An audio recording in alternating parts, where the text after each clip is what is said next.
trabalha com indústria sabe a capacidade ociosa que nós temos hoje. Então, para recuperar o investimento, o empresário só vai investir não é quando ele começar a vender mais, não.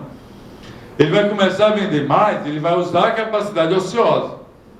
Quando tiver no horizonte que a capacidade ociosa vai acabar, aí ele começa a investir, tá certo?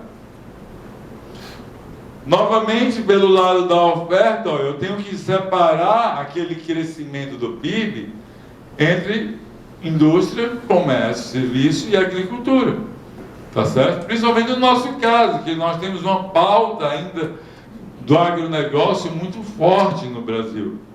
Nós temos a questão de serviço ainda muito fraca no Brasil. A maior parte dos países desenvolvidos do mundo tem um valor agregado em serviço muito grande que nós não temos em tecnologia, de uma maneira geral. Aquilo que eu falei, o investimento do Brasil despencou. Nós temos o menor nível de investimento da história. Nós precisamos de poupança para esse investimento crescer, não precisamos? Mas mais do que poupança, nós precisamos de que os investidores acreditem que o capital que ele investiu vai retornar. Na linguagem popular, ele só vai investir se ele acreditar que vai ter lucro com aquilo. Na linguagem dos economistas, ele só vai investir se ele achar que a eficiência marginal do capital supera o custo do investimento. Tá certo? Isso é só investimento privado? Isso aqui é investimento total. Tá certo? Mas olha aqui a nossa capacidade ociosa. Ninguém vai investir em capacidade ociosa. Eu tenho um restaurante que tem uma cozinha pronta para atender 50 mesas, que eu tenho um estacionamento pronto para 50 mesas, que eu tenho as 50 mesas. Eu só estou conseguindo ocupar 10 mesas.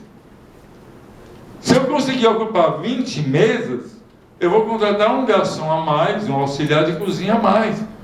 Mas eu só vou investir na expansão da cozinha do freezer quando eu estiver usando pelo menos 40 mesas. Talvez eu não deixe chegar nas 50, que eu vou perder dinheiro, mas eu tenho que chegar na minha capacidade ociosa. Então isso impacta totalmente os cenários. Você pega o setor de educação privada, de saúde privada, você vê que tem uma ociosidade gigantesca. Se você pegar as faculdades privadas, a ociosidade é gigantesca. O Brasil tem muita gente. Tem não, vou mostrar o dado aqui. O Brasil tem pouca gente com nível universitário. Pouquíssima. Tem que botar curso técnico, tem que botar curso técnico, curso universitário, ensino fundamental. Educação no Brasil tem que botar em todos os níveis. Eu vi um dado do IBGE ontem, 10% das pessoas que têm terceiro grau, ou seja, universidade, ganham um salário mínimo no Brasil. Aqui eu vou poder passar, porque não tem nenhuma expectativa de crescimento, nem de inflação, nem de juros no futuro. Isso é pacífico.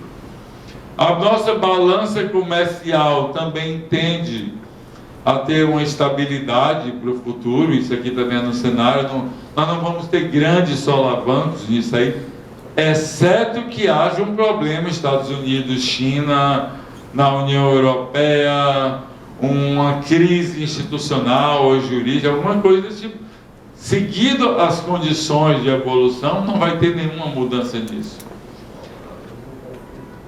Às vezes um conflito pode nos favorecer. Total. Essa briga Estados Unidos-China, se ela se aprofundar, que eu acho que não vai, porque são dois gigantes e eles dois vão perder mais do que os outros.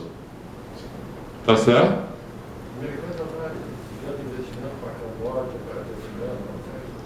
Mas é uma briga muito difícil, porque você pega o tamanho da China, com um modelo político muito centralizado, que está na mão de uma pessoa, aí você pega o tamanho da economia, o tamanho bélico dos Estados Unidos, a geopolítica, é uma briga muito complicada.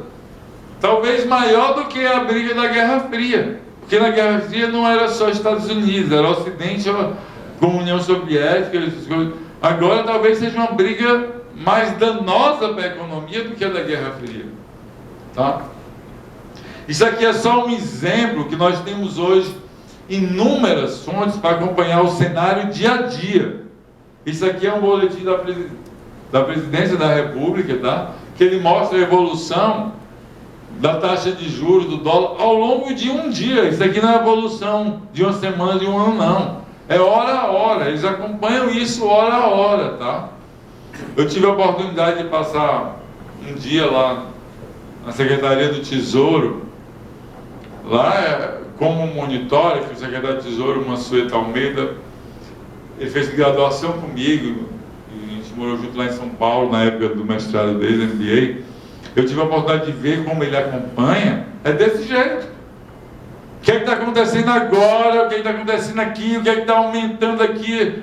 Então, daqui meia hora a gente faz isso, daqui meia hora a gente faz aquilo. É igual uma mesa de câmbio, é igual uma mesa de banco, uma mesa de aplicação. E aí eu vou começar em alguns insights que não tem a ver com a economia, mas se nós não acompanharmos isso, nós não vamos conseguir fazer cenários. Por exemplo, gerações. Vocês já prestaram atenção na evolução das gerações? Que nós escutamos falar geração X, Y, milênios. E aí, os milênios são os nascidos em 81 a 98. Qualquer empresa que queira ganhar dinheiro no Brasil tem que estudar esse grupo aqui. Por quê? Porque daqui 10, 20 anos eles vão ser 60% do mercado consumidor e 60% da mão de obra das empresas. Então, eu tenho que saber os hábitos de vida, os hábitos de consumo dessa geração. E nós, economistas, ainda estamos muito fracos nisso. Quem faz isso é o departamento de marketing das grandes empresas. Mas o banco podia ter no seu departamento estudar, não, você invista nesse setor, porque daqui 10 anos nós estamos chegando a uma geração que vai ter mercado consumidor para isso. Nós temos, essa geração dos milênios, ela vai ser 60% da força de trabalho em 2030. 2030 está longe? Não, está bem aí. De hoje para 2030 é você pensar da crise de 2008 para hoje, é muito rápido. É muito tempo para a vida pessoal de cada um da gente, mas para a vida da economia não é. Ou seja, 70% da força de trabalho brasileira em 2030 vai ser dos milênios. Lá a universidade está sendo estudada. Vocês sabem onde é que a gente consegue esse dado? Fora do Brasil que eles estão estudando. Aqui eu não conheço estudo com nível da isso aqui é da McKinsey, tá? Por quê? Porque ela vem e vende para as empresas locais. Nós fazemos esses estudos. E aí ela trabalha também na questão do futuro. Onde investir? Sabe onde é que ela coloca? Educação, saúde. Por quê? Porque se investir em educação e saúde, o resto vem. E aí eu vou concluir daqui a pouco com o IDH, eu vou falar um pouco de IDH para vocês, que todo mundo trabalha com IDH, mas poucos de nós paramos para refletir sobre quão profundo é o IDH. Aquilo que eu falei para vocês, população entre 25 e 34 anos com nível universitário. Brasil, 15%. É muito pouco. E o pior é que esse boom de universitário que nós temos, nós escutamos o dia todo que tem universidade demais. Vocês já viram isso? Tem de menos, gente. Nós só temos 15% entre 25 e 34 anos com nível universitário. Se pegar acima de 40 anos é menos, porque tinha menos oportunidade no passado. Mas nos outros países não, outra lenda. Não, nos Estados Unidos e na Alemanha tem muito ensino técnico. Todo mundo já